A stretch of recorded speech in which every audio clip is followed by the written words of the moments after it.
Bonjour à tous, c'est le Footique, j'espère que vous allez bien. Moi ça va extrêmement bien. Aujourd'hui, nouvelle petite vidéo. On va pronostiquer le top 5 de tous les championnats, les 5 grands. Et aussi je pronostiquerai la Ligue 2 et la Ligue 3. Ça c'est mes petits pronos bonus qu'on fera en fin de vidéo. On commence tout de suite avec la Liga. La Liga, donc, qui a été remportée 2 fois d'affilée par le grand Barça d'Hansi Flick. Je pense que cette année ça va tourner, même si le Real a quand même acheté un plus grand effectif, un meilleur effectif.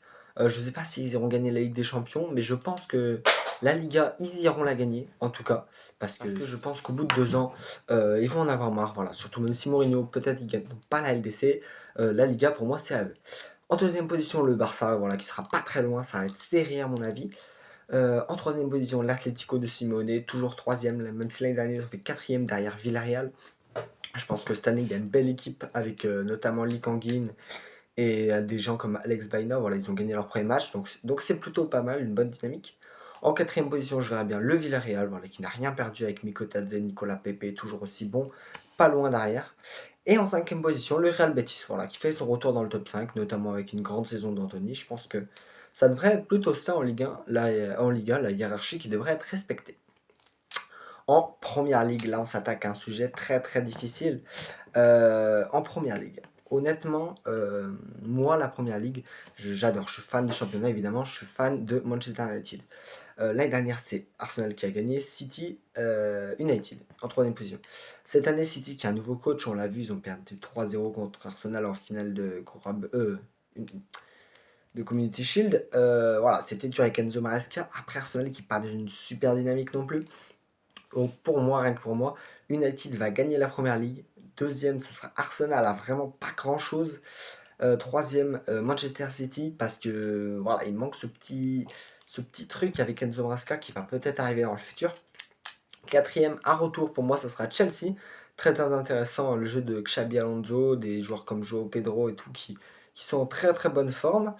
Et cinquième, la petite surprise pour moi, Bournemouth, parce que Elie Junior Kroupi, il est en train d'exploser, il monte en puissance et c'est magnifique. Donc je pense que Bournemouth a une place à se faire dans ce top 5, ça va être pas facile, mais pas impossible. On finira par la Ligue 1 en troisième, la Bundesliga. Bon, certainement le championnat le moins intéressant. Voilà, je pense que le Bayern va continuer à faire premier sur sa lancée. Dortmund ne devrait être pas loin derrière, deuxième. Troisième, comme d'habitude, Leipzig, ça ne devrait pas bouger. Je pense quatrième, une petite remontada de Leverkusen qui, j'ai vu, a fait beaucoup de beaux transferts, qui n'a pas perdu de joueurs. Pourquoi pas.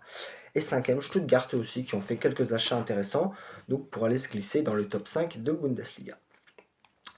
En quatrième, la Serie A. La Serie A. Alors là, c'est un peu plus intéressant. J'adore ce championnat. Pour moi, la Serie A, la Roma qui est un cran au-dessus. Parce que la Roma qui a fait des très très très beaux achats cet été. Vraiment des très très beaux. On conserve Dybala, on conserve des joueurs en super forme. Ça, c'est très très intéressant. Ouais, je pense que la Roma peut aller chercher ce Scudetto, que ça fait longtemps qu'ils ne l'ont pas gagné. Deuxième position, très très proche derrière, je verrais bien l'Inter. Voilà, l'Inter qui a gagné la saison dernière, qui doit faire une grosse saison et qui sera pas loin derrière. Troisième position, Naples. Naples, voilà, je pense qu'ils avaient fait deuxième, ils vont rester dans cette même dynamique. Troisième, c'est moins bien, mais voilà. Quatrième, l'AC Milan de Ruben Amorim. Ils avaient fait cinquième la saison dernière, ils vont faire quatrième cette année. Je pense qu'ils gagneront de place. Ça va être plus dur d'aller haut, d'aller plus haut, mais c'est pas impossible.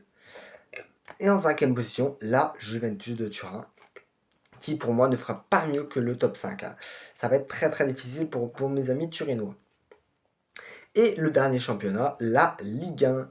La Ligue 1, voilà, qui pour moi, sans surprise, malheureusement encore, devrait être remportée par le PSG. Voilà, même si c'est pas grave, hein, parce qu'ils sont meilleurs. Voilà, le PSG qui devrait encore une fois rouler sur la Ligue 1 et aller chercher son 15e titre, si je dis pas de bêtises. Ouais, donc ça commence à faire quand même. En deuxième position, je pense que c'est l'ASM Monaco qui va l'exercer en deuxième position. Voilà, l'achat intéressant d'Asun Fati, Sébastien Nanasi. On l'a vu les transferts d'ailleurs, n'hésitez pas à aller voir cette vidéo. Voilà, on l'a vu que franchement c'était très très intéressant au niveau des transferts de l'AS Monaco qui devrait faire deuxième. Troisième position pour moi, ça serait Lens qui a fait deuxième la saison dernière, qui est gagnant du trophée des champions. Voilà, il devrait se requalifier pour la Ligue des Champions. Donc je pense que c'est plutôt une bonne opération pour Lens, 2 fois dans le top 3. Cinquième position, c'est Lyon, qui monte en dynamique, qui a fait top 3 la saison dernière. Malheureusement, je pense que cette saison, ça va être bien aussi, mais très très resserré ce classement, et ça va être du top 3 au top 4 qui va jouer à finalement pas beaucoup de points. Donc je pense que Lyon, malheureusement, n'accrochera pas le top 3. Après, évidemment, ce sont que mes pronostics, hein. D'ailleurs, faites vos pronostics en commentaire. Et en cinquième position, pour moi, ça serait Lille. Voilà, Lille qui sort d'une bonne saison, on garde les meilleurs, on garde des joueurs d'expérience comme Giroud, des jeunes comme Fernando Esparo, et puis on repart et on essaie d'aller accrocher le top 5. Pour mes pronostics de Ligue 2 et Ligue 3, pour moi, en Ligue 2, l'AS Saint-Etienne devrait s'imposer, même si je suis supporter stéphanois, honnêtement, on est un cran au-dessus. Et pour moi, en Ligue 3, ça va être serré, mais la SM Caen qui, pour moi, mérite de remonter, qui va faire une bonne saison et qui doit faire une bonne saison. Donc j'espère vraiment du fond du cœur qu'ils vont remonter. D'ailleurs, je regarde la Ligue 3, c'est vraiment super bien la multiplex. Merci à tous d'avoir regardé la vidéo, n'hésitez pas à vous abonner, à liker, à activer la cloche de notification. On se retrouve très bientôt pour une nouvelle vidéo. On est actuellement à 44 abonnés sur 500, l'objectif est à 500 avant la fin de l'année. C'est le Footix. Ciao, ciao!